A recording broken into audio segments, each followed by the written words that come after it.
sa umaga nito. Isang mapagpalang araw para sa bawat isa. Para sa ating pagpapatuloy sa ating pag-aaral sa aklat ng unang Pedro ay nasa chapter 1 po tayo. Ang ating magiging text ay from verse 13 hanggang verse 17. Second part, bali sa susunod na linggo. Right, so from verse 13 to 17, I may read an English version. Therefore, preparing your minds for action and being sober-minded, set your hope fully on the grace that will be brought to you at the revelation of Jesus Christ. As obedient children, do not be conformed to the passions of your former ignorance, but as He who called you is holy, you also be holy in your conduct. Since it is written, "You shall be holy, for I am holy." And if you call Him as Father, who judge impartially according to its one deeds, conduct yourselves with fear throughout the time of your exile. Manalangin po tayo sandali. Maraming salamat po Diyos sa kapahayagan ng salita mo. Salamat muli sa araw na ito na kung saan makikinabang po muli kami ng biyaya ng salita mo. Ito po ay magbibigay po sa amin. Patuloy na maghuhubog sa bawat isa sa amin. Magamat may mga bagay din na aming pinakaharap, lalo na po yung walang pagtsatsaga sa pakikinig. Kaya kami po ay nananalangin sa tulong ng Banal na Espiritu na bigyan kami ng tiyaga at upang makuha namin ng mga mensahe na nararapat para sa aming pamumuhay bilang mga Kristiyano. Kaya salamat po Diyos. Purihin ka sa matutong ito. Pangidalangin sa pangalan po ni Jesus. Amen. Okay, so dito nakita po natin kung paano nice i-encourage ang mga Kristiyano, those Christian during that time and maybe Christian today sa ating kapanahunan. Dahil maaaring wala tayo sa lugar kung saan ang ating pananampalataya where kung saan kinokontra various style sa ating panahon, and maybe ay hindi nyo pa naranasan na kung saan ang ating bilang mga Kristiyano ay kinokontra. Or maybe doon sa tahanan po ninyo, dahil ikaw ay nag-iisang Kristiyano, maaaring tinutuloy ka ng iyong mga kaanak o sino man sa mga kapitbahay mo. Kaya with this guidance, Peter gives us, ay magbibigay po ito sa atin upang tayo po ay mamuhay o how we shall live as a Christian. Paano tayo makakapag-relate sa sanlibutan ito, paano tayo makakapag-relate sa ating mga kapwa Kristiyano, at kung paano natin i-set up ang ating pag-asa. Ang pag-asa ba natin ay nakatuon sa mga bagay kung saan kapag may problema ay nais po natin makahanap ng sagot. Kaya pumupunta po tayo sa mga ibang bagay para lang makalusot sa mga problema po yun. Or mga intindihin sa buhay na kung saan naghahanap po tayo para lang po yun ay mapunan. Right? So kaya ang pag-asa natin ay nakaset up sa mga bagay, maaaring pag hindi nangyari, maaaring ang Kristiyano ay madi-discourage po siya. No? Maaaring ang isang Kristiyano ay maglalaylo siya sa pagiging Kristiyano. That's why Peter wants us to know na yung pagiging grounded po natin, yung pag-asa po natin, saan ba talaga nakabatay, ano ba talaga ang grounding ng ating pag-asa. Of course, si Peter gusto niyang iparating, gusto niyang ipakita, isigurado sa mga mambabasa niya o sino man sa mga Kristiyano na ang ating pag-asa ay nakasandal kung saan ang plano ng kaligtasan ay nangganap at nangyari po sa atin. Okay? Na kung saan ito ay ginanap ng ating Triune God. Yun po yung nais ni Paul, ni Peter. That's why it is a reminder to us na sa ating kapanahonan at kapanahonan nung time na yon, that the gospel or the fulfillment ay nangyari sa kanila. At ito yung inahanap ng mga propeta during the time. They are longing for this salvation na hindi nila naranasan. And even the angels, they are wondered ng kaganapang ito. Again, no? Sila man din ay talagang hinahanap nila yun. And sa atin din, of course, nahanap natin and we wondered dahil sa nangyari. Kaya lang, ang problema, still the same question, paano tayo mamumuhay bilang mga Kristiyano? Dahil alam naman po natin na kahit sabihin po natin, there is hostile, no? May hostility sa ating kalagitnaan. That's why sabi ko, papaano po natin gagawin sa gitna ng mga difficult circumstances. And no, there is difficult circumstances in our midst. Walang makapagsasabi na wala. That's enough para ito ay turn down. Kung ang pag-asa po natin kung saan nakikita lang natin, kapag hindi nangyari, talagang babagsak ang Kristiyano.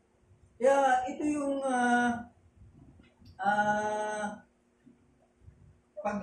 ito yung ating tinitignan. We are grappling. Ibig sabihin, nakikipagbuno pa rin po tayo. Tayo mga Kristiyano, talagang nakikipagbuno po tayo. At ito yung ating iniintindi. Ito yung ating buhay. Hindi naman pwede tayong lagpas na o kaya ligtas sa mga bagay pong yan. No?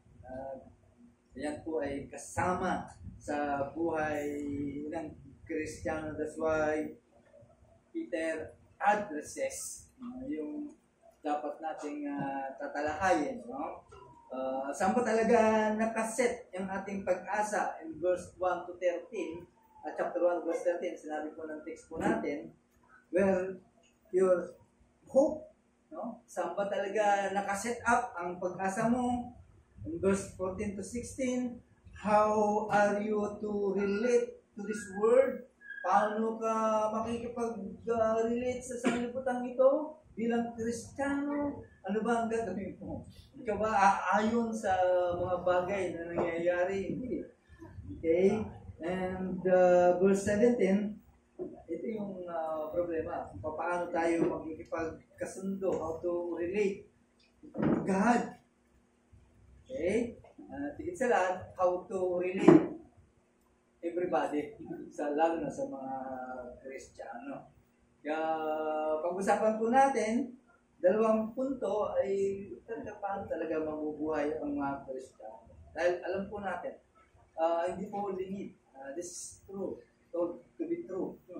Dahil alam naman po natin, minsan nakakalimutan po tayo kapag may mga problema, ay kanya-kanya po tayong escape. Gumagawa po tayo ng paraan para lang mabigyan ng lunas yung mga problema po natin. That's right. Kaya kapag gusto mong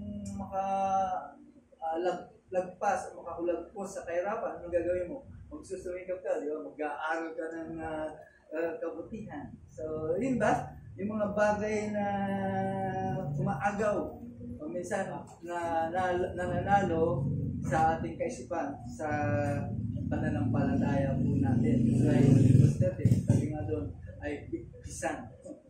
bubuksan po natin. Ibig sabihin po doon, we set our mind. No? Kung saan ay ang pagkalam mo sa iyong pananampalataya that Christ, that God, all things well, kahit sabihin mo may problema, di ba? Yun yung mga bagay na dapat po natin isipin. When it comes, lalo na kapag may mga bagay na pumukontra o nangyayari sa buhay mo. Di ba? Ganun naman talaga eh. Kapag mayroon kang pag-asa, yun yung lagi mong ipapatok sa isipan mo. Kahit pag-asa na hindi talaga uncertain, ay talagang yun ang ibabalandra mo sa isip mo. That's why we need to help in our thinking. Di ba? Kaya yun yung dapat pumasok sa isipan po natin. Kaya sometimes, kapag nangyari yung gusto mo through your, sa kakayahan mo, saan ka mapupunta? Gagawin mong Diyos ngayon. Kung sino yung nakatulong sa'yo. Diba? At papagsak ka sa anumang gusto niya. Pagagawa niya sa'yo. Kaya ang magiging kalabasan noon, siya ngayon ang Diyos mo. Siya ngayon ang tagapagligtas mo dahil nasolusyonan yung gusto mong kasagutan sa mga pangyayari. That's why Peter wants us to place our greatest hope. No? Kasi kapag wrong place po yan, ang pag-asa mo nasa maling lugar, siyempre, hanggang nga, magkakaroon ko na ngayon ng false God. Diba? Pero ang pag-asa po natin nakadepende sa ginawa, sa pangako ng Diyos kay Kristo papunta sa atin, ay hindi tayo matitibag po noon. So, kailangan ibigkis mo sa isipan mo yung mga ganong kaisipan. Kung hindi, talagang mayayari ka dyan. Diyan po si Peter, he was precisely na ito po ay gusto niyang ibigay, i-encourage sa mga mananampalataya na katulad po natin. Lalo na kapag there is an uncertainty, no? Uncertain times, hindi natin sigurado bilang mga mananampalataya, of course, yung ating kaligtasan, sigurado po yun. That is certain, no? Pero yung mga uncertain times na dumarating, na hindi natin inaakala, ay yun yung mga bagay na pag-isipan po natin because there is a certain hope na ibinigay para sa atin. Diba? Alam namang yung mga narinig po natin, yung mga natutunan po natin ay hindi yan pag-asa, hindi yan ay katunayan. Kaya nga in verse 13, makikita po natin po dito that Peter wants us to live in our living hope. Meron tayong buhay na pag-asa. So ibig lang sabihin, gusto ni Peter na tayo ay dalhin po doon sa pag-asa kung saan ay tunay. At nakikita po natin, because the character of God, di ba? Makikita po natin na talagang tunay ang pag-asa po nito because the character of God proves Him. Okay? At yan po ay naranasan po natin. Lalo na po yung kaligtasan kung saan down verse 1 to 12 ay pinapatunayan po doon. Dinidescribe how salvation at yan po ay fully and finally revealed at the return of our Lord Jesus Christ. Yan ay marireveal pagdating na ating Panginoon. That's why we need to remember, okay,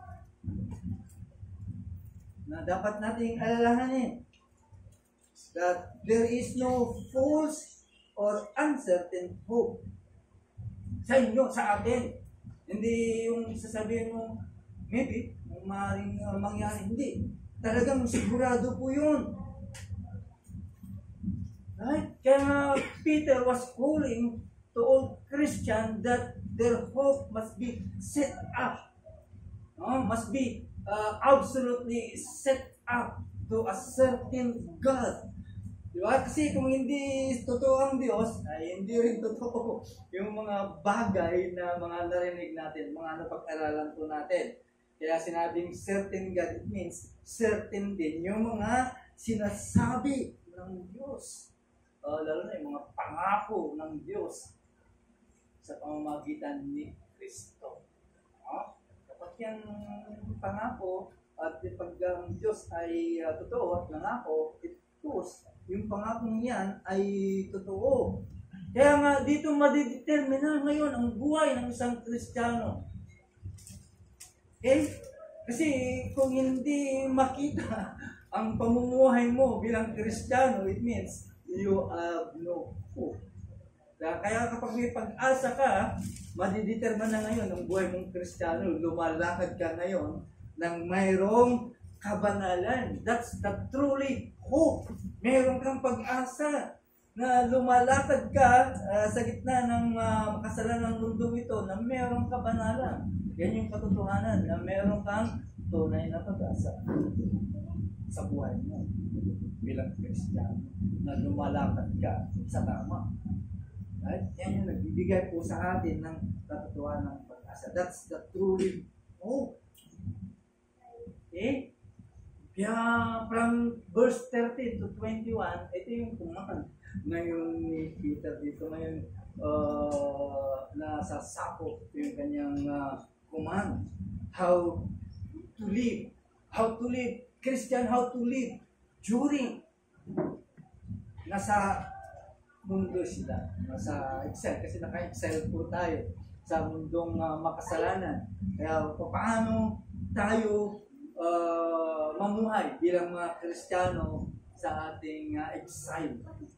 Akala natin sila lang yung naka-excel dun, ha? Pero tayo rin, naka-excel din po sa mundong kinalalagyan po natin. Right? In verse 13, makikita po natin po doon, ito yung konsepto ng pag-asa kung saan he commands us to hope.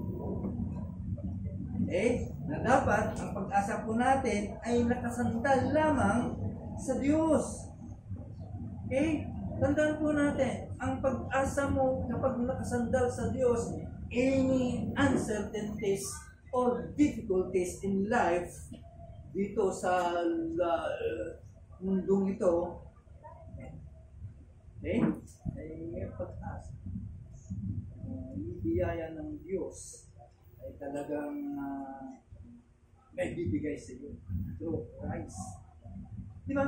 Hindi katulad ng mga ibang reliyon. Wala silang ibang sinasabi na meron kang pag-asa. Okay? Basta ang kanilang direksyon is to do certain works, okay, in order to accept. Para lang mapalapit ka o mapasama ka sa sinasabi nilang Diyos. Di ba? Walang mga pangako. Mga sino mang reliyon. Di ba? Walang pinapangako. That's why Peter reminds all Christian na ang ating pag-asa ay nasa Diyos. At yan ay nangyari kung saan yan nagawa na ni Kristo para sa inyong kaligtasan, para sa ating kaligtasan. Saan ka ba iaasa ang kaligtasan mo kung hindi sa Diyos sa pamamagitan ni Kristo na siyang gumawa? Okay? At yung pag-asa ay ang kaligtasan niyan ay siya ngayon ang nagbigay sa iyo sa pamamagitan ng banal na Espiritu. That's why you become now a new creator. Maging bago ka ng Kristiyano, tao. Wala na yung dati. Kailangan talaga, para magkaroon ka ng kaligtasan, you must be born again. Kailangan kang maligtas, magiging bagong nilalang. Okay? At yan yung ginawa ng ating Panginoon. Nang siya ay nabuhay magmula sa kamatayan. Kaya nung si Peter ay gusto niya tayong dalhin kung saan ang ating pag-asa for this future salvation. Okay? Hindi niya sinasabi yung mga kanyang magbawa sa sinuman na tumingin kayo sa mga bagay which is uncertain. Kundi sinasabi niya directly to us that we have to set up our hope in a certain God. Ayun ang kanyang nais na iparating po sa atin. Kaya sabi ko sa inyo, kapag talagang naranasan mo ang kaligtasan, mayroong kaganapan. That's why we are calling. We are called to live. Okay? Namuhay po tayo ng merong kabanalan. Dahil yun yung katunayan. Dahil ang tumawag po sa atin ay banal. Ngayon, isa sa remark na nasa iyo ang kaligtasan. Because dati naman, hindi mo naman kayang mamuhay ng mayroong kabanalan. Kahit sabihin mo, time to time, mayroong kang New Year's resolution, hindi mo nagagawa. But now, kahit sabihin mo hindi ka magkaroon ng New Year's resolution, it happens to you. Nakikita mo, bakit nangyari sa akin ng ganito? Bakit ganito na ako, hindi na ako katulad dati? Yun yung katunayan na ikaw ay tagapagmana o inheritance that is not imperishable. Wow! Meron ako niyan. Meron na rin niyan. At yan ang nangyayari sa atin. Right? That's why Peter wants to declare our hope to be set up fully. Okay? Pagdating ng panahon, the future grace that Christ will reveal, nagbibigay po sa atin ng pag-asa. Kaya tayo ay lumalakad ngayon ng merong kabanalan. Bagamat maraming mga sagabal, but still we are desiring na tayo po ay hanggang sa huli ay magiging katulad po tayo ng ating Panginoon. Okay? So, when our hope rests on what we need to do in order to be accepted by God, tandaan po natin, yan ay magbibigay po sa atin ng assurance. Hindi yung gagawa ka ng mabuti para lang masustina mo ang iyong kaligtasan. That's it. Yan po yung ginagawa ngayon. From time to time, talagang hindi makapasag yung God. Hindi kang sabihin, mas feel nila kapag sila yung gumagawa ng kanilang self-righteousness. Okay? Kung nakakala nila, yan yung standard na katanggap-tanggap sa Diyos. And that's the misplaced hope. Yan ang walang kasiguruhan. Ay tandaan po natin. Pero kung ating pag-asa, ang pag-asa mo ay nakaugat. Saan ba nakaugat ang pag-asa mo? Of course, yung tinatawag na great salvation na kung saan it was already accomplished on behalf. Na-accomplish na yung kaligtasan mo through Christ dahil sa kanyang kamatayan. Kaya nga yan ngayon ang magdadrive sa'yo into action. Yan ngayon ang magbibigay sa'yo para mamuhay ng merong kabanalan. Yan yung magdadrive sa'yo para mamuhay ka ng merong assurance that is acceptable to God. Okay?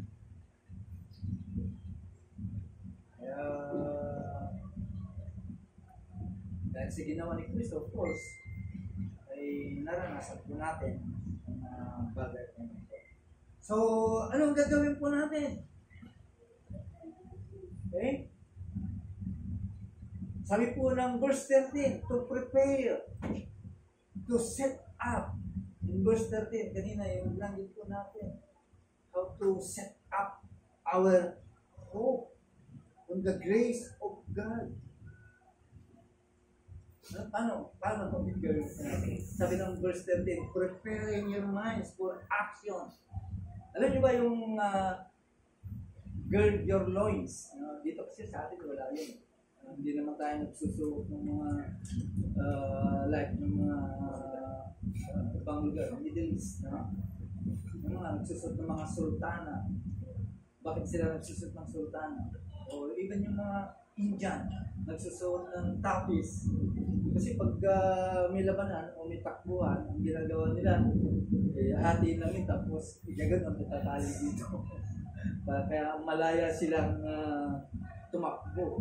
Literally, ganun ang ginagawa talaga. So, ganun din ang minumuhay nila ni Peter. Peter wants to point the picture as a man to run. Malaya kasi siyang makatakbo eh.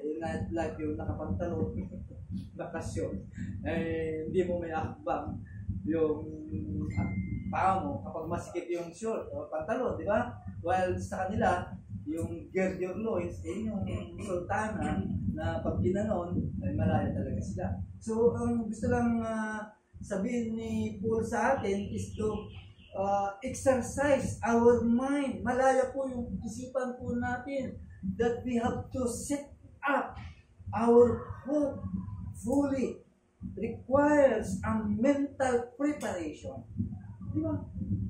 Lagi mong isiksik sa isipan mo kung ano yung ginawa ni Kristo and be resolved.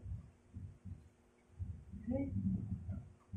Kaya hindi nakakapamuhay ang mga Kristiyano sa panawagan ng Diyos to be holy because hindi nila na-set up ang kanilang kaisipan sa ganun ng bagay. Gusto lang ni Peter na i-concentrate po natin ang ating isipan.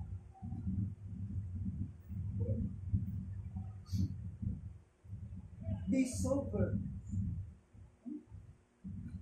Yun ang nice na magkaroon po tayo ng disciplined thinking. Yun yung lagi ang iniisip po natin. Okay? Kaya we need to prepare ourselves with the proper mindset, with mental resolve.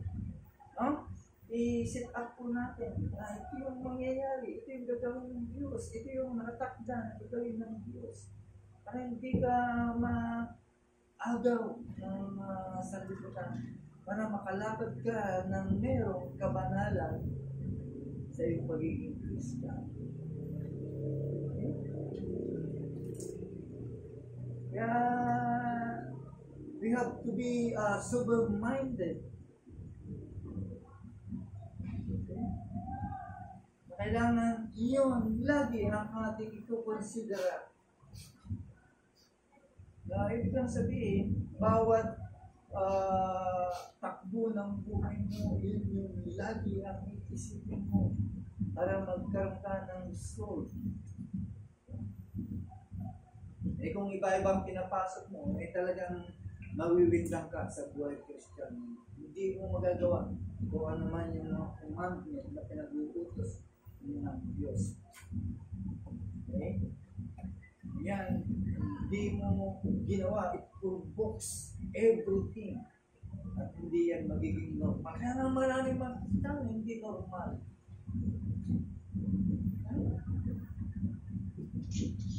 Nakakala nila, ganun nila.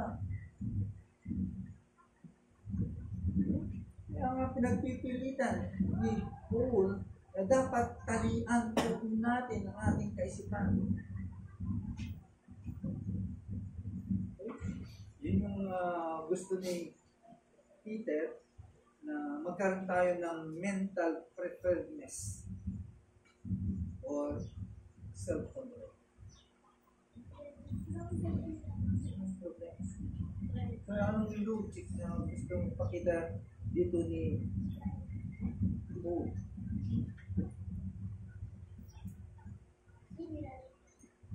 Okay? Anong logic na nais ni Paul ipakita sila sa mga mambabasa o sa mga Kristiyano. As a Christian, as a God's people, we must live.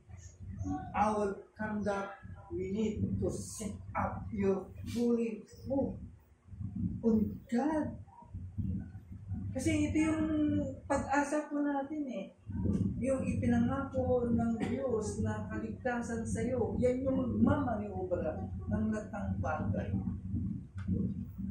Ay, alam mo naman pinangako ka ng kaligtasan, baliwala lang sa iyo. Of course, may kaakibat ng buka po nun. Hindi yung easy ka lang bilang Christian. No, you have a responsibility. Pinangakuhan po tayo. Diba? Eh ngayon, easy, no? Ang mga Kristiyano ngayon, araw ng Sunday. Time for worship. It is act of worship, going to church. Kaya siyempre may mga problema. May mga bagay na hindi maiwasan. Pero kung babalikan po natin yung mga naunang mga Kristiyano, wala sa kanila yun. No? Dahil sabihin mo pang matanggal ako o sige, i-exclude mo ako. Hindi pa sasabihin mo. Talagang larga sila. Kaya ganun ang merong pag-asa. Kaya para ma-set up natin ang ating pag-asa fully, we need to be sober in our thinking. Kailangan ma-agap po tayo. Na ibig lang sabihin, we must put all the priorities and promises of God, not the priorities and the promises of this world. Maraming mga pangako ang mundo. Pero temporary lamang po yan, mga kapatid. Ang promises ng Diyos, it is eternal. Kaya nga ang tanong, kakaiba ka ba sa sanlibutan ito? Oo, kakaibang mga Kristiyano sa sanlibutan. Di ba? Dahil yung second birth mo, our new birth, ay yan yung ang nagbigay sa atin ng pagbabago. Yan yung identity mo, identity natin. Yung pagka-born again mo has changed you. That's your identity. Okay? Na meron ka ng panibagong ama ng Diyos at Panginoon sa Kristo. Okay? At of course, ay tinawag ka ng anak. Kaya bilang anak, di ba? Bilang anak, kailangan dala-dala mo kung ano yung tatay mo. Kaya nga, totoo yung kasi ba, like father, like son. Pero dapat ganun tayo, hindi. Sometimes, hindi yun ang tingin po sa atin. Na ibig lang sabihin, as our Father is holy, we must be also holy. Sabi po ng verse 16, ganun din po sa mga Old Testament scripture, ganun din ang mga sinasabi po doon. Okay? Yun yung sinasabihan niya doon sa mga during the time. As you, in the time of fulfillment, salvation, dapat makita po sa atin. Yung ganun pamumuhay din po. Right? Kaya ito yung nais ipakita ni Paul and Peter as a sign, as a mark of our salvation. Ngayon, kung naharangan po natin po yan, hindi natin ginagawa. Hindi tunay. Magamat nag-struggle po tayo, nakakabalik naman po tayo. Ngayon po hindi ka na nakabalik, nag-struggle ka. Samantalang talagang struggle, tunay. Talagang nagpupunin po. Meron siyang desire. No? Then, tandaan po natin mga kapatid, we are consequently and dedicated to God. Kaya ang panawagan, beautiful. Kaya nung sinabi ng Diyos na siya ay holy, ay lang sabihin, He is dedicated Himself to His own service. Kaya lahat ng kanyang mga ginagawa for His glory. Okay? Kaya yung panawagan sa atin, also, to live holy.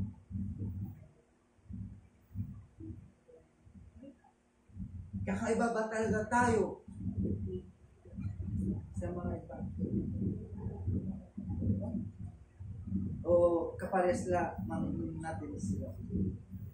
Are we covenanted people of God? Kung saan ay you are being set apart, okay, by the Holy Spirit, and the rest is you are sprinkling by the blood of Christ. Handa ba tayo to take the command of our God? Handa ba tayo magiging obedient sa kanyang command? Kaya masabi ko dito, as children, we must be.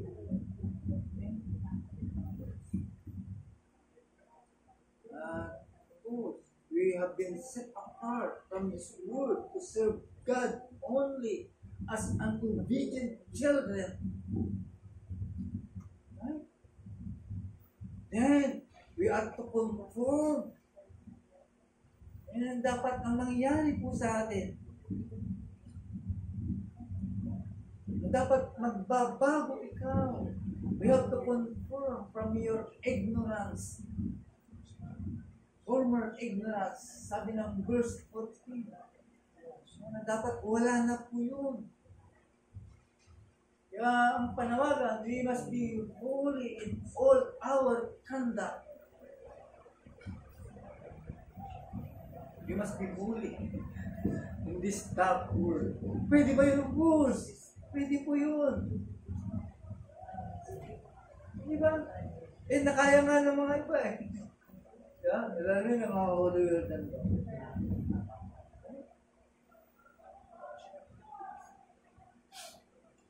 Okay?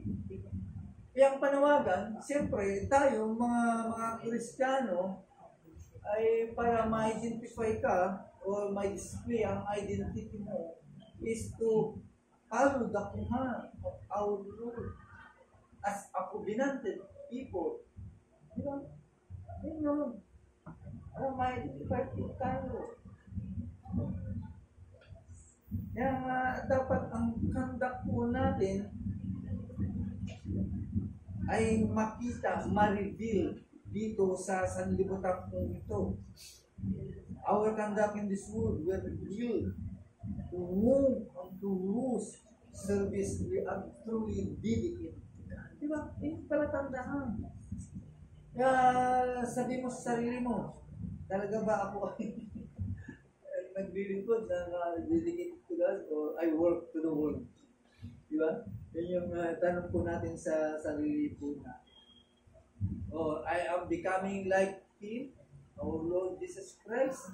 Kasi yun naman talagang purpose ng pagkatawag sa'yo. Hindi lamang ikaw ay ligtas. No? To go in glorification. Kala natin gandun lang sa justification, no?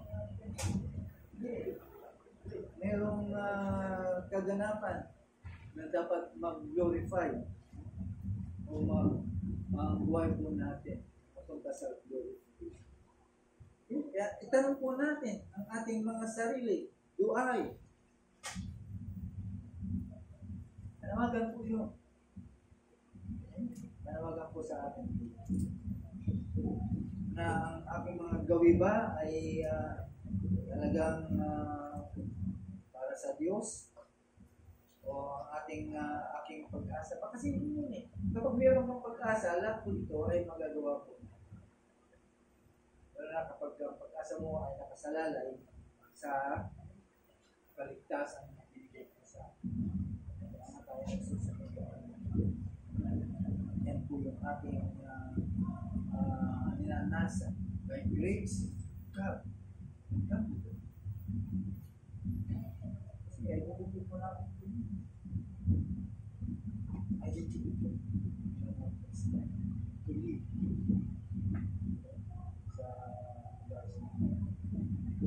Right?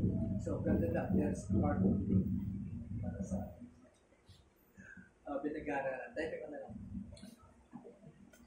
Maraming salamat po Diyos tuloy sa kapahayagan po ng salita po ninyo na kung saan ako po ay hinihimay-himay po namin bilang mga tao mo Diyos. Dahil ikaw ay banal, so nandun ay magiging banal din po. Pagkamat maraming struggle sa aming mga buhay, but we still desiring to become Lord Jesus Christ. Yan din po yung pangarap mo po sa amin. Kaya it's true. Pwede pa nangyari po sa amin. Kaya maraming salamat to preaching, to teaching, to sermon ay patuloy na kami po ay nauupo sa mga bagay nito. Maraming salamat sa kayamanan ang mensahe namin na po ay pabibigay ko sa Diyos. Lalo pa po ay patuloy na pagpapalagay. Maraming salamat. Pagdalangin sa mga